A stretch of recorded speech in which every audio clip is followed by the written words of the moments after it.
Heart attack ਵੀ ਜਿਹੜਾ genetic ਹੈ ਕਿ ਅਗਰ ਤੁਹਾਡੇ ਫੈਮਿਲੀ 'ਚ ਕਿਸੇ ਨੂੰ ਹਾਰਟ ਅਟੈਕ ਹੋਇਆ ਜਾਂ ਤੁਹਾਨੂੰ ਸਟ੍ਰੋਕ ਹੋਈ ਹੈ ਤੇ ਅੱਗੇ ਬੱਚਿਆਂ ਨੂੰ ਜਾਂ ਅੱਗੇ ਹੋਣੇ ਦੇ ਚਾਂਸਿਸ ਕਾਫੀ ਜ਼ਿਆਦਾ ਨੇ। So this is a very serious issue. ਔਰ ਕੈਂਸਰ ਦਾ ਤੇ ਹੈ ਹੀ ਹੈ ਕਿ ਕੈਂਸਰ ਜੈਨੇਟਿਕ ਹੈ, ਜੀਨਸ ਤੁਹਾਡੇ ਚੇਂਜ ਹੁੰਦੇ ਰਹਿੰਦੇ ਨੇ। 15 ਤੋਂ 20 ਸਾਲ ਲੱਗਦੇ ਨੇ ਕੈਂਸਰ ਬਣਦੇ, ਲੇਕਿਨ ਉਹ ਲੁਕੋਇਆ ਰਹਿੰਦਾ, ਪਤਾ ਨਹੀਂ ਲੱਗਦਾ ਔਰ ਸਾਡੀ ਨਾਰਮਲ ਲਾਈਫ ਰਹਿੰਦੀ ਹੈ। ਔਰ ਫਿਰ ਡਾਕਟਰ ਕਹਿੰਦੇ ਤੁਹਾਨੂੰ ਕਿ ਸਟੇਜ 4 ਦਾ ਕੈਂਸਰ ਹੈ ਜਾਂ ਲੱਕੀ ਹੋ ਗਏ ਸਟੇਜ 3 ਦਾ ਕੈਂਸਰ ਹੈ। ਦੇਖੋ ਕਿ ਪ੍ਰਵੀਨ ਜੀ ਬਹੁਤ ਸਾਰੇ ਲੋਕੀ ਜਿਹੜੇ ਨੇ ਇਹ ਕਹਿੰਦੇ ਨੇ ਕਿ ਮੇਰੀ ਨੈਕ ਪੇਨ ਹੁੰਦੀ ਹੈ ਜਾਂ ਨੈਕ 'ਚ ਪੇਨ ਹੁੰਦੀ ਹੈ, ਇਸ ਤਰ੍ਹਾਂ ਆਸਤਾ ਆਸਤਾ ਨੈਕ ਪੇਨ ਹੁੰਦੀ ਤੇ ਮੁੰਡੇ 'ਚ ਦਰਦ ਹੁੰਦੀ ਹੈ, ਜਿੱਥੇ ਸਟਿਫਨੈਸ ਰਹਿੰਦੀ ਹੈ। ਕਈ ਕਹਿੰਦੇ ਮੈਨੂੰ ਅੱਧੇ ਸਿਰ ਦਰਦ ਹੁੰਦੀ ਹੈ ਜਾਂ ਸਾਰੇ ਥੱਲੇ ਤੱਕ ਦਰਦ ਹੁੰਦੀ ਹੈ। ਤੇ ਉਹਦਾ ਕਾਰਨ ਹੁੰਦਾ ਕਿ ਕਈ ਵਾਰੀ ਜਿਹੜੇ ਤੁਹਾਡੀ ਰਾਈਟ ਸਾਈਡ ਵੀ ਦਰਦ ਹੁੰਦੀ ਹੈ, ਨੈਕ ਸਟਿਫਨੈਸ ਹੁੰਦੀ ਹੈ, ਤੇ ਜਿਹੜਾ ਤੁਹਾਡਾ ਅੰਦਰ ਇੱਥੇ ਲੀਵਰ ਹੈ ਜਾਂ ਲੀਵਰ ਕਈ ਵਾਰੀ ਹੁੰਦਾ ਕਿ ਤੁਸੀਂ ਉਹ ਜਿਹਾ ਫੂਡ ਖਾਧਾ ਹੁੰਦਾ ਕਿ ਲੀਵਰ ਫੈਟੀ ਹੁੰਦਾ ਹੈ, ਜਾਂ ਕਈ ਵਾਰੀ ਮੈਂ ਦੇਖਿਆ ਕਿ ਗਾਲ ਬਲੈਡਰ 'ਚ ਸਟੋਨ ਜਿਹੜੇ ਹੁੰਦੇ ਨੇ ਤੇ ਜਾਂ ਤੁਹਾਨੂੰ ਖਾਣਾ ਜੇ ਪ੍ਰੋਪਰ ਹਜ਼ਮ ਦਾ ਗੈਸਿਸ ਜ਼ਿਆਦਾ ਬਣਦੀਆਂ ਨੇ, ਇਹਦੇ ਕਰਕੇ ਵੀ ਤੁਹਾਡੇ ਅੰਦਰ ਸ਼ੋਲਡਰ ਬਲੇਡ ਜਿਹੜੇ ਨੇ ਉਹ ਦਰਦ ਹੁੰਦੇ ਨੇ, ਨੈਕ ਸਟਿਫਨੈਸ ਹੁੰਦੀ ਹੈ। ਲੋਕਾਂ ਦੇ ਵਿੱਚ ਜੋੜਾਂ ਦੇ ਦਰਦ ਜਿਹੜੀ ਸਮੱਸਿਆ ਉਹ ਕਿਉਂ ਆ ਰਹੀ ਹੈ ਜੀ, ਉਹਦਾ ਕਾਰਨ ਕੀ ਹੈ? ਸਾਡੇ ਜਿਹੜੇ ਹੱਡੀਆਂ 'ਚ ਜੋੜਾਂ 'ਚ ਕੈਲਸ਼ੀਅਮ ਘਟ ਜਾਂਦਾ ਤੇ ਜਾਂ ਫਿਰ ਸਾਡੇ ਅੰਦਰ ਜਿਹੜੀਆਂ ਹੱਡੀਆਂ ਖੋਖਲੀਆਂ ਹੋਣੀਆਂ ਸ਼ੁਰੂ ਹੋ ਜਾਂਦੀਆਂ। ਸੋ ਦਰਦ ਦਾ ਕਾਰਨ ਇਹ ਵੀ ਹੋ ਸਕਦਾ ਹੈ, ਪਰ ਮੋਸਟਲੀ ਜਿਹੜਾ ਐਸਿਡ ਜਿਹੜਾ ਮੂਲ ਕਾਰਨ ਜਿਹੜਾ ਦੱਸਿਆ ਗਿਆ। ਸਤਿ ਸ਼੍ਰੀ ਅਕਾਲ, ਤੁਸੀਂ ਜੁੜੇ ਹੋਏ ਹੋ ਪੰਜਾਬੀ ਰੇਡੀਓ ਐਸੇ ਦੇ ਨਾਲ, ਤੇ ਪ੍ਰੋਗਰਾਮ ਦੇ ਵਿੱਚ ਆਪਣੇ ਨਾਲ ਇੱਕ ਵਾਰ ਫਿਰ ਤੋਂ ਜੁੜ ਚੁੱਕੇ ਨੇ ਡਾਕਟਰ ਨਿਸ਼ਾ ਡੋਗਰਾ ਜੀ, ਜਿਨ੍ਹਾਂ ਦੇ ਨਾਲ ਆਪਾਂ ਸਿਹਤ ਸੰਬੰਧੀ ਕੁਝ ਗੱਲਾਂ ਬਾਤਾਂ ਕਰਦੇ ਹਾਂ, ਸਿਹਤ ਸੰਬੰਧੀ ਰੋਗਾਂ ਦੇ ਬਾਰੇ ਗੱਲਬਾਤ ਕਰਦੇ ਹਾਂ। ਡਾਕਟਰ ਨਿਸ਼ਾ ਡੋਗਰਾ ਜੀ, ਬਹੁਤ ਬਹੁਤ ਧੰਨਵਾਦ ਤੁਹਾਡਾ ਜੁੜਨ ਦੇ ਲਈ। ਸਤਿ ਸ਼੍ਰੀ ਅਕਾਲ, ਸਵਾਗਤ ਹੈ ਜੀ। ਸਤਿ ਸ਼੍ਰੀ ਅਕਾਲ ਪ੍ਰਵੀਨ ਜੀ, ਔਰ ਪ੍ਰੋਗਰਾਮ ਸੁਣਨ ਵਾਲਿਆਂ ਨੂੰ, ਦੇਖਣ ਵਾਲਿਆਂ ਨੂੰ ਮੇਰੀ ਨਿੱਘੀ ਜਿਹੀ ਸਤਿ ਸ਼੍ਰੀ ਅਕਾਲ, ਨਮਸਕਾਰ। ਸਤਿ ਸ਼੍ਰੀ ਅਕਾਲ ਜੀ। ਪ੍ਰੋਗਰਾਮ ਦੇ ਵਿੱਚ ਅੱਗੇ ਵਧਣ ਤੋਂ ਪਹਿਲਾਂ ਆਪਾਂ ਕੁਝ ਜਿਹੜੀਆਂ ਬਿਮਾਰੀਆਂ ਨੂੰ ਲੈ ਕੇ ਗੱਲਬਾਤ ਕਰਾਂਗੇ। ਉਹਨਾਂ ਦੇ ਵਿੱਚ ਆਪਾਂ ਅੱਜ ਜਿਹੜੀ ਕੁਝ ਜੁਆਇੰਟ ਪੇਨ ਦੇ ਬਾਰੇ ਗੱਲਬਾਤ ਕਰਾਂਗੇ, ਕੁਝ ਹੋਰ ਜਿਹੜੇ ਜੋੜਾਂ ਦੇ ਦਰਦ ਬਾਰੇ ਗੱਲਬਾਤ ਕਰਾਂਗੇ। ਪਰ ਉਸ ਤੋਂ ਪਹਿਲਾਂ ਆਪਾਂ ਡਾਕਟਰ ਨਿਸ਼ਾ ਡੋਗਰਾ ਦੇ ਬਾਰੇ ਤੁਹਾਨੂੰ ਜਾਣਕਾਰੀ ਜਿਹੜੀ ਹੈ ਉਹ ਸਾਂਝੀ ਕਰਦੇ ਚੱਲੀਏ। ਡਾਕਟਰ ਨਿਸ਼ਾ ਡੋਗਰਾ ਜਿਹੜੇ ਨੇ ਉਹ ਹਾਇਰ ਐਜੂਕੇਸ਼ਨ ਉਹਨਾਂ ਨੇ ਹਾਸਿਲ ਕੀਤੀ ਹੈ ਕੈਲੀਫੋਰਨੀਆ ਤੋਂ ਤੇ ਮੌਂਟਰੀਅਲ ਤੋਂ, ਕੈਨੇਡਾ ਤੋਂ, ਤੇ ਨਾਲ ਹੀ ਉਹ ਕੈਲੀਫੋਰਨੀਆ ਤੇ ਕੈਨੇਡਾ ਦੇ ਵਿੱਚ ਵੱਖ-ਵੱਖ ਹਸਪਤਾਲਾਂ ਦੇ ਵਿੱਚ, ਵੱਖ-ਵੱਖ ਵਿੱਦਿਅਕ ਅਦਾਰਿਆਂ ਦੇ ਵਿੱਚ ਆਪਣੀਆਂ ਸੇਵਾਵਾਂ ਦੇ ਚੁੱਕੇ ਨੇ। ਉਹ ਨੈਚੁਰਲ ਨਿਊਟ੍ਰੀਸ਼ਨ ਪ੍ਰੈਕਟੀਸ਼ਨਰ ਨੇ ਤੇ ਪਿਛਲੇ 30 ਤੋਂ ਵੱਧ ਸਾਲਾਂ ਤੋਂ, ਪਿਛਲੇ ਲਗਭਗ 35 ਸਾਲ ਤੋਂ ਉਹਨਾਂ ਦਾ ਜਿਹੜਾ ਐਕਸਪੀਰੀਅੰਸ ਆ ਉਹ ਲਗਾਤਾਰ ਆਪਣੀਆਂ ਸੇਵਾਵਾਂ ਦੇ ਰਹੇ ਨੇ। ਤੇ ਇਹਦੇ ਨਾਲ ਨਾਲ ਉਹ CEO ਨੇ, ਪ੍ਰੈਜ਼ੀਡੈਂਟ ਨੇ ਐਡਵਾਂਸਡ ਜੀਨੋਮਿਕਸ ਜਿਹੜੀ ਫਸਟ ਪ੍ਰੀਵੈਂਟਿਵ ਹੈਲਥ ਕੇਅਰ ਇਨਕਾਰਪੋਰੇਸ਼ਨ ਹੈ ਕੈਨੇਡਾ ਦੇ ਵਿੱਚ, ਉਹਦੇ ਉਹ CEO ਤੇ ਪ੍ਰੈਜ਼ੀਡੈਂਟ ਵੀ ਨੇ। ਉਹਨਾਂ ਦੇ ਨਾਲ ਆਪਾਂ ਅੱਜ ਗੱਲਬਾਤ ਕਰਾਂਗੇ ਜੋੜਾਂ ਦੇ ਦਰਦ ਨੂੰ ਲੈ ਕੇ, ਇਹ ਕਿਉਂ ਆ ਤੇ ਇਹਦੇ ਕਾਰਨ ਕੀ ਹੋ ਸਕਦੇ ਨੇ। ਡਾਕਟਰ ਨਿਸ਼ਾ ਡੋਗਰਾ ਜੀ, ਪਹਿਲਾ ਜਿਹੜਾ ਸਵਾਲ ਆ ਉਸ ਤੋਂ ਆਪਾਂ ਸ਼ੁਰੂਆਤ ਕਰਦੇ ਹਾਂ ਕਿ ਜਿਹੜਾ ਜੋ ਲੋਕਾਂ ਦੇ ਵਿੱਚ ਜੋੜਾਂ ਦੇ ਦਰਦ ਜਿਹੜੀ ਸਮੱਸਿਆ ਉਹ ਕਿਉਂ ਆ ਰਹੀ ਹੈ ਜੀ, ਉਹਦਾ ਕਾਰਨ ਕੀ ਹੈ? ਬਿਲਕੁਲ ਜੀ, ਇਹ ਜਿਹੜੀ ਪ੍ਰਵੀਨ ਜੀ ਜਿਹੜੀ ਸਮੱਸਿਆ ਹੈ, ਇਹ ਇੱਕ ਤੇ ਇਹ ਦੇਖਣਾ ਹੈ ਕਿ ਇਹਦੀ ਸਾਇੰਟੀਫਿਕਲੀ ਕੀ ਮਤਲਬ ਡਾਕਟਰ ਜਾਂ ਜਿਹੜੇ ਸਪੈਸ਼ਲਾਈਜ਼ਡ ਡਾਕਟਰ ਨੇ ਜਾਂ ਉਹ ਕੀ ਕਹਿੰਦੇ ਨੇ, ਜਾਂ ਜਿੰਨੇ ਵੀ ਰਿਸਰਚ ਸਟੱਡੀਜ਼ ਹੁੰਦੀਆਂ ਉਹ ਉਹਦੇ ਬੇਸ ਤੇ ਹੁੰਦੀਆਂ ਵੀ ਜਿੰਨੇ ਵੀ ਪੇਸ਼ੈਂਟ ਆਲਰੇਡੀ ਇਸ ਬਿਮਾਰੀ ਦੇ ਨਾਲ ਜੂਝਦੇ ਨੇ ਜਾਂ ਜਿਹਨਾਂ ਨੂੰ ਦਰਦਾਂ ਹੁੰਦੀਆਂ ਨੇ। ਦੇਖਿਆ ਜਾਏ ਹਰ ਕੋਈ ਕਿਸੇ ਨੂੰ ਕਦੀ ਨਾ ਕਦੀ ਲਾਈਫ 'ਚ ਦਰਦਾਂ ਤੇ ਹੁੰਦੀਆਂ ਨੇ, ਪਰ ਜਿਹੜੇ ਆਲਰੇਡੀ ਪੇਸ਼ੈਂਟ ਜਿਹਨਾਂ ਨੇ ਸਰਜਰੀਜ਼ ਕਰਾਈ ਹੁੰਦੀਆਂ ਨੇ ਜਾਂ ਕਿਸੇ ਕਾਰਨ ਉਹ ਡਾਕਟਰ ਤੱਕ ਪਹੁੰਚਦੇ ਨੇ, ਸਪੈਸ਼ਲਾਈਜ਼ ਤੱਕ, ਤੇ ਫਿਰ ਉਹਨਾਂ ਦੇ ਉੱਤੇ ਡਾਟਾ ਤਿਆਰ ਕੀਤਾ ਜਾਂਦਾ ਹੈ। ਤੇ ਉਹਨਾਂ ਨੇ ਇਹ ਦੱਸਿਆ ਗਿਆ ਕਿ ਜਿਹੜਾ ਮੂਲ ਕਾਰਨ ਹੁੰਦਾ ਹੈ ਜਾਂ ਜੜ ਜਿਹੜੀ ਹੁੰਦੀ ਹੈ ਉਹ ਸੋਜ ਤੇ ਹੁੰਦੀ ਹੈ, ਕਿਉਂਕਿ ਸੋਜ ਬਹੁਤ ਸਾਰੀ ਬਿਮਾਰੀਆਂ ਦਾ ਕਾਰਨ ਹੈ, ਅਸੀਂ ਪਹਿਲੇ ਵੀ ਬੜੀ ਵਾਰ ਜ਼ਿਕਰ ਕੀਤਾ। ਲੇਕਿਨ ਇਹ ਵੀ ਦੇਖਿਆ ਕਿ ਕਾਫੀ ਸਾਰੇ ਪੇਸ਼ੈਂਟ ਜਿਹਨਾਂ ਨੂੰ ਤੇਜ਼ਾਬ ਬਣਦਾ, ਅੰਦਰ ਐਸਿਡ ਬਣਦਾ ਹੈ ਜਾਂ ਐਸਿਡ ਰਿਫਲਕਸ ਹੁੰਦੀ ਹੈ, ਤੇ ਉਹ ਆਹਿਸਤਾ ਆਹਿਸਤਾ ਜੋੜਾਂ ਦੀ ਦਰਦਾਂ ਹੋ ਜਾਂਦੀਆਂ। ਕਿਉਂ ਹੁੰਦੀਆਂ, ਕਿਸ ਕਰਕੇ ਹੁੰਦੀ, ਉਹ ਵੀ ਮੈਂ ਦੱਸਾਂਗੀ। ਲੇਕਿਨ ਇੱਕ ਹੋਰ ਜਿਹੜੀ ਨਵੀਂ ਰਿਸਰਚ ਸਟੱਡੀਜ਼ ਜਿਹੜੀਆਂ ਸਾਹਮਣੇ ਆਈ, ਉਹਨਾਂ ਨੇ ਦੱਸਿਆ ਕਿ ਤੁਹਾਡੀ ਬਾਡੀ ਜਿਹੜੀ ਹੈ ਨਾ, ਅਗਰ ਸ਼ੁਰੂ 'ਚ ਤੁਹਾਨੂੰ ਤੇਜ਼ਾਬ ਬਣਦਾ ਹੈ ਤੇ ਮਹਿਸੂਸ ਨਹੀਂ ਹੁੰਦਾ, ਆਹਿਸਤਾ ਆਹਿਸਤਾ ਜਿਸਲੇ ਤੁਹਾਡੇ ਅੰਦਰ ਜ਼ਖਮ ਹੋਣਾ ਸ਼ੁਰੂ ਹੋ ਜਾਂਦੇ ਨੇ, ਜਾਂ ਤੁਹਾਨੂੰ ਜਿੱਦਾਂ ਅਸੀਂ ਕਹਿੰਦੇ ਹਾਰਟ ਬਰਨ ਹੁੰਦਾ ਪਿਆ, ਕਿਉਂਕਿ ਉਹ ਲੱਗ ਲੱਗ ਕੇ ਉੱਪਰ ਗਲੇ ਤੱਕ ਆਉਂਦਾ ਹੈ, ਤੇ ਉਸਲੇ ਉਹ ਕਈ ਵਾਰੀ ਟੂ ਲੇਟ ਹੋ ਜਾਂਦਾ ਹੈ, ਤੇ ਉਸਲੇ ਲੱਗਦਾ ਕਿ ਟਾਈਮ ਕਾਫੀ ਨਿਕਲ ਗਿਆ, ਤੇ ਉਹਦੇ ਵਿੱਚ ਵੀ ਸਾਡੀ ਆਹਿਸਤਾ ਆਹਿਸਤਾ ਬਾਡੀ ਜਿਹੜੀ ਐਸਿਡਿਕ ਹੋ ਜਾਂਦੀ ਹੈ। ਮਤਲਬ ਨਾਰਮਲ ਸਾਡੀ ਬਾਡੀ ਸਲਾਈਟਲੀ ਅਲਕਲਾਈਨ ਹੁੰਦੀ ਹੈ। ਅਲਕਲਾਈਨ ਤੇ ਐਸਿਡ ਦਾ ਮੈਂ ਜ਼ਰੂਰ ਮੈਂਸ਼ਨ ਕਰਾਂਗੀ, ਜਿਹੜੇ ਅਸੀਂ ਸੈਮੀਨਾਰ ਕਰਨੇ ਉਹਦੇ ਵਿੱਚ ਤਾਂ ਅਸੀਂ ਦੱਸਣੇ ਆ, ਕਿਉਂਕਿ ਨਾਰਮਲ ਸਾਡਾ pH 7 ਜਾਂ 7.2 ਦੇ ਵਿੱਚ ਹੁੰਦਾ ਹੈ। ਲੇਕਿਨ ਆਹਿਸਤਾ ਆਹਿਸਤਾ ਜਿੱਦਾਂ ਅਸੀਂ ਖਾਣੇ ਪੀਣੇ ਖਾਂਦੇ ਹਾਂ, ਜਾਂ ਸਾਡਾ ਲਾਈਫ ਸਟਾਈਲ ਹੈ, ਜਾਂ ਹੋਰ ਬਹੁਤ ਸਾਰੀ ਚੀਜ਼ਾਂ ਅਸੀਂ ਮੈਂਸ਼ਨ ਕਰਾਂਗੇ, ਜਿਹਦੇ ਨਾਲ ਕਿ ਸਾਡੀ ਬਾਡੀ ਆਹਿਸਤਾ ਆਹਿਸਤਾ ਐਸਿਡਿਕ ਸਾਈਡ ਸਾਈਡ ਚਲੇ ਜਾਂਦੀ ਹੈ। ਜਿੰਨੀ ਐਸਿਡਿਕ ਸਾਈਡ ਚਲਦੀ ਹੈ ਸਾਡੇ ਬੜੀ ਤੇਜ਼ਾਬ ਹੁੰਦਾ ਹੈ, ਇੰਨੀ ਸੋਜ ਹੁੰਦੀ ਹੈ ਜਾਂ ਦਰਦਾਂ ਹੋ ਜਾਂਦੀਆਂ ਨੇ, ਅੰਦਰ ਜ਼ਖਮ ਹੋ ਜਾਂਦੇ ਨੇ। ਔਰ ਜਿਹੜੀ ਐਸਿਡਿਕ ਜਿਹੜੀ ਤਸੀਰ ਹੈ ਉਹ ਅਸੀਂ ਕਵਾਂਗੇ ਕਿ ਜਿਹੜੇ ਸਾਡੇ ਹੱਡੀਆਂ ਨੇ, ਜੋੜ ਨੇ, ਉਹ ਕੀ ਕਰਦੇ ਨੇ, ਉਹਨਾਂ ਵਿੱਚੋਂ ਕੈਲਸ਼ੀਅਮ ਨਿਕਲ ਆਟੋਮੈਟਿਕਲੀ ਸਾਡੇ ਜੋੜਾਂ ਦੇ ਜਿੱਥੇ ਹੁੰਦੇ ਨੇ, ਜਿੱਥੇ ਸਟੋਰ ਹਾਊਸ ਹੈ, ਪਾਵਰ ਹਾਊਸ ਕਹਿੰਦੇ ਕੈਲਸ਼ੀਅਮ ਦਾ, ਉਹ ਨਿਕਲ ਕੇ ਆਹਿਸਤਾ ਆਹਿਸਤਾ ਸਾਡੇ ਐਸਿਡ ਨੂੰ ਠੀਕ ਕਰਨ ਵਾਸਤੇ ਆਉਂਦਾ ਹੈ ਆਟੋਮੈਟਿਕਲੀ। ਤੇ ਸਾਡੇ ਜਿਹੜੇ ਹੱਡੀਆਂ 'ਚ, ਜੋੜਾਂ 'ਚ ਕੈਲਸ਼ੀਅਮ ਘਟ ਜਾਂਦਾ, ਤੇ ਜਾਂ ਫਿਰ ਸਾਡੇ ਅੰਦਰ ਜਿਹੜੀਆਂ ਹੱਡੀਆਂ ਖੋਖਲੀਆਂ ਹੋਣੀਆਂ ਸ਼ੁਰੂ ਹੋ ਜਾਂਦੀਆਂ। ਸੋ ਦਰਦ ਦਾ ਕਾਰਨ ਇਹ ਵੀ ਹੋ ਸਕਦਾ ਹੈ, ਪਰ ਮੋਸਟਲੀ ਜਿਹੜਾ ਐਸਿਡ ਜਿਹੜਾ ਮੂਲ ਕਾਰਨ ਜਿਹੜਾ ਦੱਸਿਆ ਗਿਆ ਹੈ। ਜੀ ਜੀ। ਇਸੇ ਤਰ੍ਹਾਂ ਜੇਕਰ ਸ਼ੋਲਡਰ ਪੇਨ ਹੈ ਜਾਂ ਬੈਕ ਪੇਨ ਹੈ, ਕਿ ਉਹਦਾ ਵੀ ਸਾਡੇ ਖਾਣੇ ਦੇ ਨਾਲ ਕੋਈ ਸੰਬੰਧ ਹੈ ਜੀ? ਉਹ ਉੱਥੋਂ ਸ਼ੁਰੂ ਹੁੰਦਾ ਉਹ? ਹਾਂਜੀ, ਤੁਸੀਂ ਦੇਖੋਗੇ ਪ੍ਰਵੀਨ ਜੀ, ਬਹੁਤ ਸਾਰੇ ਲੋਕੀ ਜਿਹੜੇ ਨੇ ਇਹ ਕਹਿੰਦੇ ਨੇ ਕਿ ਮੇਰੀ ਨੈਕ ਪੇਨ ਹੁੰਦੀ ਹੈ ਜਾਂ ਨੈਕ 'ਚ ਪੇਨ ਹੁੰਦੀ ਹੈ, ਇਸ ਤਰ੍ਹਾਂ ਆਸਤਾ ਆਸਤਾ ਨੈਕ ਪੇਨ ਹੁੰਦੀ ਤੇ ਮੁੰਡੇ 'ਚ ਦਰਦ ਹੁੰਦੀ ਹੈ, ਜਿੱਥੇ ਸਟਿਫਨੈਸ ਰਹਿੰਦੀ ਹੈ। ਕਈ ਕਹਿੰਦੇ ਮੈਨੂੰ ਅੱਧੇ ਸਿਰ ਦਰਦ ਹੁੰਦੀ ਹੈ ਜਾਂ ਸਾਰੇ ਥੱਲੇ ਤੱਕ ਦਰਦ ਹੁੰਦੀ ਹੈ। ਤੇ ਉਹਦਾ ਕਾਰਨ ਹੁੰਦਾ ਕਿ ਕਈ ਵਾਰੀ ਜਿਹੜੇ ਤੁਹਾਡੀ ਰਾਈਟ ਸਾਈਡ ਵੀ ਦਰਦ ਹੁੰਦੀ ਹੈ, ਨੈਕ ਸਟਿਫਨੈਸ ਹੁੰਦੀ ਹੈ, ਤੇ ਜਿਹੜਾ ਤੁਹਾਡਾ ਅੰਦਰ ਇੱਥੇ ਲੀਵਰ ਹੈ, ਜਾਂ ਲੀਵਰ ਕਈ ਵਾਰੀ ਹੁੰਦਾ ਕਿ ਤੁਸੀਂ ਉਹ ਜਿਹਾ ਫੂਡ ਖਾਧਾ ਹੁੰਦਾ ਕਿ ਲੀਵਰ ਫੈਟੀ ਹੁੰਦਾ ਹੈ, ਜਾਂ ਕਈ ਵਾਰੀ ਮੈਂ ਦੇਖਿਆ ਕਿ ਗਾਲ ਬਲੈਡਰ 'ਚ ਸਟੋਨ ਜਿਹੜੇ ਹੁੰਦੇ ਨੇ, ਤੇ ਜਾਂ ਤੁਹਾਨੂੰ ਖਾਣਾ ਜੇ ਪ੍ਰੋਪਰ ਹਜ਼ਮ ਦਾ ਗੈਸਿਸ ਜ਼ਿਆਦਾ ਬਣਦੀਆਂ ਨੇ, ਇਹਦੇ ਕਰਕੇ ਵੀ ਤੁਹਾਡੇ ਅੰਦਰ ਸ਼ੋਲਡਰ ਬਲੇਡ ਜਿਹੜੇ ਨੇ ਉਹ ਦਰਦ ਹੁੰਦੇ ਨੇ, ਨੈਕ ਸਟਿਫਨੈਸ ਹੁੰਦੀ ਹੈ। ਤੇ ਇਹਨਾਂ ਪੇਸ਼ੈਂਟ ਦੇ ਕੀ ਹੁੰਦਾ ਕਿ ਐਸਿਡ ਵੀ ਬਣਨਾ ਸ਼ੁਰੂ ਹੋ ਜਾਂਦਾ, ਤੇ ਕਈ ਵਾਰੀ ਇੱਥੇ ਸਾਹਮਣੇ ਫਰੰਟ 'ਚ ਹਾਰਟ ਬਰਨ ਨਹੀਂ ਹੁੰਦਾ, ਸ਼ੋਲਡਰ ਬਲੇਡ ਵਿੱਚ ਦਰਦ ਹੋਣਾ ਸ਼ੁਰੂ ਹੋ ਜਾਂਦੀ ਹੈ, ਤੁਹਾਡੇ ਮੋਰ ਜਿਹੜੇ ਕਹਿੰਦੇ ਅਸੀਂ ਪਿੱਛੇ, ਉਹ ਦਰਦ ਹੋ ਜਾਂਦੇ। ਸੋ ਕਈ ਵਾਰੀ ਹੁੰਦਾ ਕਿ ਇਹਨੂੰ ਕਹਿੰਦੇ ਰੈਫਰਲ ਪੇਨ, ਕਿ ਤਕਲੀਫ ਕਿਤੇ ਹੋਰ ਹੁੰਦੀ ਹੈ ਤੇ ਦਰਦ ਇੱਥੇ ਹੁੰਦੀ ਹੈ। ਤੇ ਉਹ ਰਾਦਰ ਦੈਨ ਕਿ ਅਸੀਂ ਇਹ ਦੇਖੀਏ ਕਿ ਅਸੀਂ ਆਪਣੇ ਲੀਵਰ ਨੂੰ ਦੇਖੀਏ ਜਾਂ ਆਪਣੇ ਗਾਲ ਬਲੈਡਰ ਨੂੰ ਦੇਖੀਏ ਜਾਂ ਆਪਣੇ ਐਸਿਡ ਨੂੰ ਦੇਖੀਏ, ਅਸੀਂ ਕੀ ਕਰਦੇ ਹਾਂ ਕਿ ਅਸੀਂ ਇੱਥੇ ਮਸਾਜ ਕਰਾਉਂਦੇ ਰਹਿੰਦੇ ਹਾਂ, ਫਿਜ਼ੀਓਥੈਰੇਪੀ ਜਾਂ ਗਲਤ ਟ੍ਰੀਟਮੈਂਟ ਹੁੰਦੇ ਰਹਿੰਦੇ, ਤੇ ਉਹ ਟ੍ਰੀਟਮੈਂਟ ਸਹੀ ਨਹੀਂ ਹੁੰਦਾ, ਤੇ ਅਸੀਂ ਦਵਾਈਆਂ ਵੀ ਇੰਨੀਆਂ ਖਾਂਦੇ ਰਹਿੰਦੇ ਹਾਂ। ਮੈਂ ਦੇਖਿਆ ਆਪਣੇ ਲੋਕੀ ਜਿਹੜੇ ਟਾਈਲੀਨੋਲ ਜਾਂ ਦੂਜੇ ਪੇਨ ਕਿਲਰ ਖਾਂਦੇ ਰਹਿੰਦੇ ਨੇ, ਤੇ ਉਹਦੇ ਨਾਲ ਫਿਰ ਟੈਂਪਰੇਰੀ ਥੋੜੀ ਦੇਰ ਰਿਲੀਫ ਆਉਂਦਾ, ਲੇਕਿਨ ਤਕਲੀਫ ਜਿਹੜੀ ਹੈ ਬਾਅਦ 'ਚ ਬਣਦੀ ਰਹਿੰਦੀ ਹੈ, ਜ਼ਿਆਦਾ ਤਕਲੀਫ ਹੋ ਜਾਂਦੀ ਹੈ। ਜੀ ਬਿਲਕੁਲ। ਤੇ ਮਤਲਬ ਜੇ ਆਪਾਂ ਇਹਨੂੰ ਕਰਨਾ ਹੋਵੇ, ਜਿਹੜਾ ਹੋਰ ਤਰ੍ਹਾਂ ਦੇ ਜਿਹੜੇ ਆਪਣੇ ਵੇਨਸ ਦੇ ਵਿੱਚ ਕੋਈ ਪੇਨ ਆ ਜਾਂ ਉਹਨਾਂ ਦੇ ਵਿੱਚ ਖਰਾਬੀ ਹੈ, ਕਿ ਉਹਨਾਂ ਦਾ ਵੀ ਫੂਡ ਦੇ ਨਾਲ ਸੰਬੰਧ ਹੈ ਜੀ?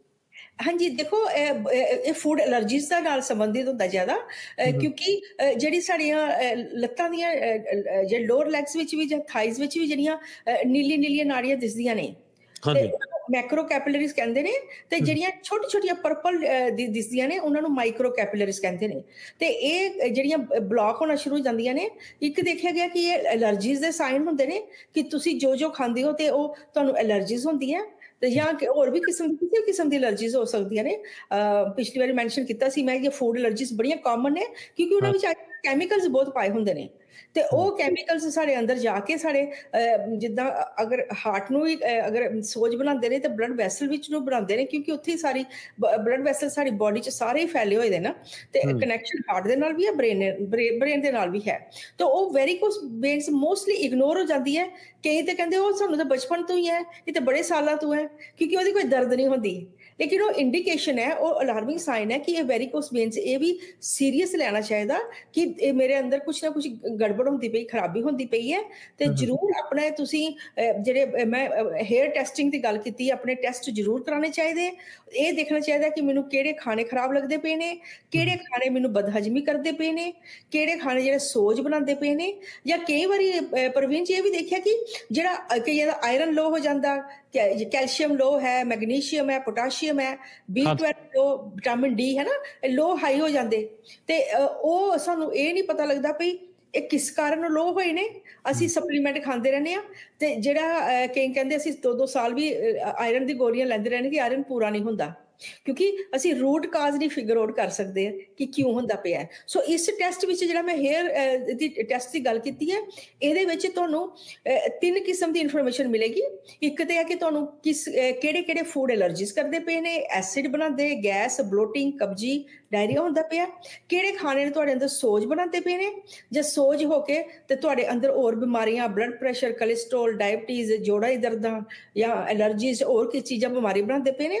ਤੀਸਰਾ ਹੈ ਕਿ ਕਿਹੜੀ ਤੁਹਾਡੇ ਅੰਦਰ ਘਾਟ ਹੁੰਦੀ ਪਈ ਹੈ। ਸੋ ਜੀ ਬਹੁਤ ਸਿੰਪਲ ਟੈਸਟ ਆਈ ਥਿੰਕ ਕਿ ਸਾਰਿਆਂ ਨੇ ਕਰਾਉਣੇ ਚਾਹੀਦੇ, ਐਵਰੀਬਾਡੀ। ਬਹੁਤ ਸਿੰਪਲ ਤੇ ਈਜ਼ੀ ਟੈਸਟ ਹੈ।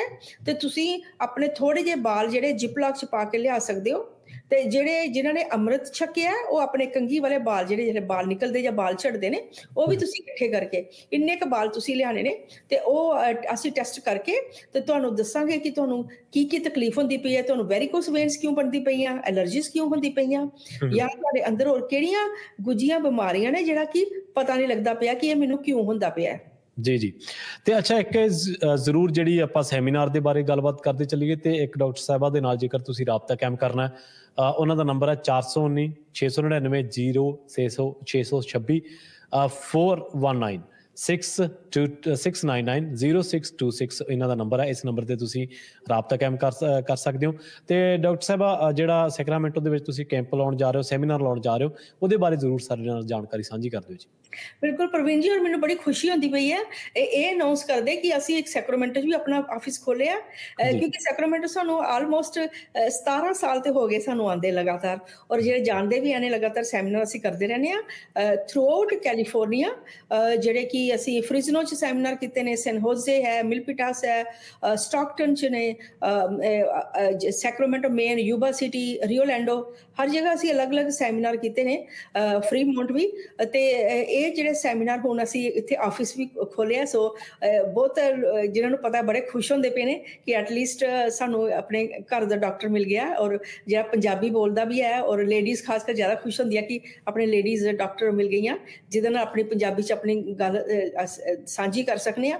ਤੇ ਸੈਮੀਨਾਰ 'ਚ ਮੈਂ ਜ਼ਿਆਦਾ ਜਾਣਕਾਰੀ ਦਿਆਂਗੀ ਕਿ ਅਸੀਂ ਡਿਟੇਲਸ ਜਿੰਨੀਆਂ ਵੀ ਹੈ ਸਾਡੇ ਉੱਥੇ ਦੀ ਲੋਕੇਸ਼ਨ ਵਗੈਰਾ ਦੀ, ਪਰ ਸੈਮੀਨਾਰ ਤਾਂ ਹੀ ਅਸੀਂ ਕਰਦੇ ਪਏ ਇੱਥੇ, ਤੇ ਲੋਕਲ ਹੈ, ਤੁਹਾਨੂੰ ਕਿਤੇ ਵੀ ਹੋਰ ਜਾਣ ਦੀ ਲੋੜ ਨਹੀਂ। ਹਾਂ, ਜੇ ਸੈਕਰਾਮੈਂਟੋ ਜਾਂ ਨੀਅਰ ਬਾਈ ਏਰੀਆ 'ਚ ਕਿਤੇ ਵੀ ਤੁਸੀਂ ਹੈ, ਤੁਸੀਂ ਉਹ ਇਹ ਸੈਮੀਨਾਰ ਦਾ ਹਿੱਸਾ ਬਣ ਸਕਦੇ ਹੋ। ਬਿਲਕੁਲ ਫ੍ਰੀ ਹੈ, ਕੋਈ ਚਾਰਜ ਨਹੀਂ, ਪੰਜਾਬੀ 'ਚ ਹੈ, ਸਿੰਪਲ ਭਾਸ਼ਾ 'ਚ ਹੋਏਗਾ, ਤੇ ਬਹੁਤ ਸਿੰਪਲ ਤਰੀਕੇ ਨਾਲ ਅਸੀਂ ਗੱਲਾਂ ਸਮਝਾਉਣੀਆਂ ਨੇ। ਪਰ ਇਹੋ ਹੀ ਮੇਨ ਮਕਸਦ ਹੈ ਪ੍ਰਵੀਨ ਜੀ ਸਾਡੇ ਸੈਮੀਨਾਰ ਕਰਨੇ ਦਾ, ਕਿ ਆਪਣੇ ਲੋਕੀ ਜਿੱਥੇ ਵੀ ਹੈ ਨੇ ਉਹ ਆਪਣੀ ਰੋਜ਼ਮर्रा ਦੀ ਜ਼ਿੰਦਗੀ ਵਿੱਚ ਕੁਛ ਨਾ ਕੁਛ ਬਦਲਾਵ ਲਿਆਉਣ, ਕਿਉਂਕਿ ਅੱਜ ਕੱਲ੍ਹ ਇੰਨਾ ਕੰਪਲਿਕੇਟਿਡ ਸਭ ਕੁਛ ਹੋ ਗਿਆ ਕਿ ਖਾਣੇ ਦੀ ਗੱਲ ਕਰੀਏ, ਇੰਨਾ ਕੁਛ ਉਹਦੇ 'ਚ ਕੈਮੀਕਲਸ ਤੇ ਹੋਰ ਚੀਜ਼ਾਂ ਪਾਈਆਂ ਨੇ ਕਿ ਸਾਨੂੰ ਕਹਿੰਦੇ ਕਨਫਿਊਜ਼ਨ ਹੈ ਕਿ ਅਸੀਂ ਕੀ ਕਰੀਏ ਤੇ ਕੀ ਨਹੀਂ ਕਰੀਏ। ਈਵਨ ਕਿ ਜਿਹੜੀ ਕਈ ਵਾਰੀ ਇਨਫੋਰਮੇਸ਼ਨ ਵੀ ਕਈ ਵਾਰੀ ਆਉਂਦੀ ਹੈ ਤੇ ਕੋਈ ਕੁਛ ਦੱਸਦਾ, ਕੋਈ ਕੁਛ ਦੱਸਦਾ, ਕੋਈ ਆਨਲਾਈਨ ਇਨਫੋਰਮੇਸ਼ਨ ਹੈ, ਕੋਈ ਸੋਸ਼ਲ ਮੀਡੀਆ 'ਚ ਕੋਈ ਨੁਕਸੇ ਦੱਸਦੇ ਨੇ, ਤੇ ਉਹ ਫਿਰ ਵਿਚਾਰੇ ਲੋਕੀ ਕਨਫਿਊਜ਼ਨ ਦੇ ਕਿ ਇੱਕ ਕੋਈ ਕੁਛ ਕਹਿੰਦਾ, ਦੂਜਾ ਕੋਈ ਕੁਛ ਕਹਿੰਦਾ ਹੈ। ਸੈਮੀਨਾਰ 'ਚ ਇਹ ਫਾਇਦਾ ਹੈ ਕਿ ਤੁਹਾਨੂੰ ਬਿਲਕੁਲ ਟਰੂ ਇਨਫੋਰਮੇਸ਼ਨ ਮਿਲੇਗੀ, ਔਰ ਫਰੋਮ ਦ ਐਕਸਪਰਟ ਪੀਪਲ ਜਿਨ੍ਹਾਂ ਨੇ ਰਿਸਰਚ ਬੈਕਗ੍ਰਾਉਂਡ ਹੈ, ਔਰ ਬਿਲਕੁਲ ਸਹੀ ਜਾਣਕਾਰੀ ਮਿਲੇਗੀ। ਜੋ ਵੀ ਜਾਣਕਾਰੀ ਹੈ, ਚਾਹੇ ਤੁਸੀਂ ਰਿਕਾਰਡ ਕਰ ਲਓ, ਚਾਹੇ ਆਪਣੇ ਕੋਲ ਰੱਖੋ, ਆਪਣੀ ਚੈਕਿੰਗ ਗੂਗਲ ਵਿੱਚ ਕਿਤੇ ਵੀ ਆਪਣੀ ਤੁਸੀਂ ਜ਼ਿਆਦਾ ਚੈੱਕ ਕਰਕੇ ਦੇਖ ਸਕਦੇ ਹੋ। ਬਿਲਕੁਲ ਪਿਓਰ ਔਰ ਸਹੀ ਜਾਣਕਾਰੀ ਮਿਲੇਗੀ, ਔਰ ਤੁਹਾਡੇ ਰਿਲੇਟਿਡ ਜਿਹੜੇ ਤੁਹਾਡੇ ਹੈਲਥ ਇਸ਼ੂਜ਼ ਨੇ ਉਹਨਾਂ ਦੇ ਮੱਦੇ ਨਜ਼ਰ ਰੱਖਦੇ ਹੋਏ ਇਹ ਅਸੀਂ ਸੈਮੀਨਾਰ ਕਰਨੇ ਨੇ। ਤੇ ਉੱਥੇ ਤੁਸੀਂ ਸਿਰਫ ਫੋਨ ਨੰਬਰ ਆਪਣਾ ਦੱਸ ਗਏ, ਤੁਸੀਂ ਉੱਥੇ ਆਪਣਾ ਤੁਸੀਂ ਰਜਿਸਟ੍ਰੇਸ਼ਨ ਕਰਾ ਲੈਣੀ ਹੈ। ਔਰ ਜਿਹੜੇ ਮੇਰੇ ਕੋਲ ਅੱਧੇ ਘੰਟੇ ਦੀ ਲੈਣਾ ਚਾਹੁੰਦੇ ਨੇ ਕਿ ਮੈਂ ਅੱਧੇ ਆਪਣੀ ਡਿਸਕਸ ਕਰਨਾ ਚਾਹੁੰਦੇ ਆ ਪਰਸਨਲ ਲੈਵਲ ਤੇ, ਉਹ ਅੱਧੇ ਘੰਟੇ ਦੀ ਟੈਲੀਫੋਨਿਕ ਅਪਾਇੰਟਮੈਂਟ ਬਣਾ ਸਕਦੇ ਨੇ, ਔਰ ਆਪਣੀਆਂ ਪ੍ਰੋਬਲਮਸ ਜਿਹੜੀਆਂ ਸਾਡੇ ਨਾਲ ਸਾਂਝੀ ਕਰ ਸਕਦੇ ਨੇ। ਨੰਬਰ ਇੱਕੋ ਹੀ ਰੱਖਿਆ ਸੀ, ਜਿਹੜਾ ਕਿ ਤੁਸੀਂ ਮੈਂਸ਼ਨ ਵੀ ਕੀਤਾ ਹੈ, 4196990626, ਤਾਂ ਕਿ ਇਸ ਨੰਬਰ ਤੇ ਤੁਸੀਂ ਕਾਲ ਕਰਕੇ ਆਪਣੇ ਮੈਂਬਰ ਦੱਸੋ ਕਿੰਨੇ ਆਉਂਦੇ ਪਏ ਹੋ, ਔਰ ਕਿਹੜੇ ਕਿਹੜੇ ਤੁਹਾਨੂੰ ਪ੍ਰੋਬਲਮਸ ਨੇ, ਹੈਲਥ ਇਸ਼ੂਜ਼ ਨੇ, ਤਾਂ ਕਿ ਸਿਰਫ ਖਾਣਾ ਪੀਣਾ ਚੇਂਜ ਕਰਕੇ, ਡਾਈਟ ਲਾਈਫਸਟਾਈਲ ਚੇਂਜ ਕਰਕੇ ਵੀ ਤੁਸੀਂ ਬਿਮਾਰੀਆਂ ਨੂੰ ਰਾਹਤ ਪਾ ਸਕਦੇ ਕਰ ਸਕਦੇ ਹੋ, ਔਰ ਦਵਾਈਆਂ ਜਿਹੜੀਆਂ ਉਹ ਤੁਹਾਡੀ ਛੁੱਟ ਸਕਦੀਆਂ ਨੇ। ਇਹ ਰਿਸਰਚ ਸਟੱਡੀ ਨੇ ਪ੍ਰੂਵ ਕਰ ਦਿੱਤਾ ਹੈ। So this is very good information I would like to share. ਪਰ ਕਿਹੜੀ ਚੀਜ਼ਾਂ ਕਰਨੀ ਚਾਹੀਦੀਆਂ ਤੁਹਾਡੇ ਪਰਸਨਲ ਲੈਵਲ ਤੇ, ਜ਼ਰੂਰ ਮੈਂ ਡਿਟੇਲ ਜਿਹੜੀ ਸਾਰੀ ਜਾਣਕਾਰੀ ਮੈਂ ਸੈਮੀਨਾਰ 'ਚ ਦਿਆਂਗੀ। ਜੀ ਤੇ ਕੀ ਇਹ ਜੈਨੇਟਿਕਲੀ ਵੀ ਹੋ ਸਕਦਾ ਜੀ, ਜਿਹੜਾ ਆਪਾਂ ਨੂੰ ਜੁਆਇੰਟ ਪੇਨ ਦੀ ਸਮੱਸਿਆ ਜਾਂ ਹੋਰ ਦਰਦਾਂ ਦੀ ਸਮੱਸਿਆ ਜਿਹੜੀ? ਹਾਂਜੀ, ਦੇਖੋ ਜਿਹੜੀ ਤੇ ਇਹਦੇ ਵਿੱਚ ਇੱਕ ਆਰਥਰਾਈਟਿਸ ਕਹਿੰਦੇ ਨੇ, ਜਿਹੜੀਆਂ ਜੋੜਾਂ ਦੀਆਂ, ਇੱਕ ਰਿਊਮੇਟਾਇਡ ਆਰਥਰਾਈਟਿਸ ਹੁੰਦਾ ਹੈ, ਸੋਜਾ ਬਣਦਾ ਹੈ, ਓਸਟੀਓ ਆਰਥਰਾਈਟਿਸ ਹੈ, ਓਸਟੀਓਪਰੋਸਿਸ। ਜਿਹੜਾ ਓਸਟੀਓਪਰੋਸਿਸ ਹੈ, ਓਸਟੀਓ ਆਰਥਰਾਈਟਿਸ ਹੈ, ਇਹ ਕਿਉਂਕਿ ਪਿਓਰ ਜੈਨੇਟਿਕ ਇਸ ਕਰਕੇ ਹੈ ਕਿ ਆਟੋਇਮਿਊਨ ਡਿਜ਼ੀਜ਼ਸ ਹੁੰਦੀਆਂ ਨੇ। ਪਰ ਹਾਂ, ਸਾਡੇ ਖਾਣੇ ਦਾ ਵੀ ਰੋਲ ਹੈ, ਔਰ ਜਿਹੜੇ ਸਾਡੇ ਲਾਈਫ ਸਟਾਈਲ ਵੀ ਇਹਦੇ 'ਚ ਮੈਟਰ ਕਰਦਾ ਹੈ, ਤੇ ਕੁਝ ਹੱਦ ਤੱਕ ਜੈਨੇਟਿਕ ਵੀ ਇਹਦਾ ਹੈ ਰੋਲ, ਕਿਉਂਕਿ ਇਹ ਖਾਲੀ ਇੱਕ ਬਿਮਾਰੀ ਨਹੀਂ ਆਉਂਦੀ ਹੈ। ਆਰਥਰਾਈਟਿਸ ਇੱਕ ਲਾਸਟ ਆਪਸ਼ਨ ਹੈ, ਮੈਂ ਦੇਖਿਆ ਕਿ ਬਹੁਤ ਸਾਰੇ ਜਿਨ੍ਹਾਂ ਨੂੰ ਆਲਰੇਡੀ ਐਲਰਜੀਜ਼ ਹੁੰਦੀਆਂ ਨੇ, ਜੈਨੇਟਿਕ ਹੈ। ਅਗਰ ਤੁਹਾਡੇ ਪੇਰੈਂਟਸ ਨੂੰ ਜਾਂ ਨਾਨਕੇ ਸਾਈਡ ਕਿਸੇ ਨੂੰ ਐਲਰਜੀਜ਼ ਹੁੰਦੀਆਂ, ਜਾਂ ਨੱਕ ਸਟਫੀ ਹੁੰਦਾ ਹੈ, ਜਾਂ ਤੁਹਾਡਾ ਸਾਈਨਸ ਹੁੰਦਾ ਹੈ, ਜਾਂ ਕਿਸੇ ਨੂੰ ਗਲਾ ਖਰਾਬ ਹੁੰਦਾ ਹੈ, ਜਾਂ ਐਜ਼ਮਾ ਦੀ ਪ੍ਰੋਬਲਮ ਹੁੰਦੀ ਹੈ, ਤਾਂ ਇਹ ਵੀ ਜੈਨੇਟਿਕ ਹੈ। ਤੁਹਾਡੇ ਪੇਰੈਂਟਸ ਨੂੰ ਤੇ ਤੁਹਾਨੂੰ ਹੋਣੇ ਦੇ ਕਾਫੀ ਚਾਂਸਿਸ ਨੇ।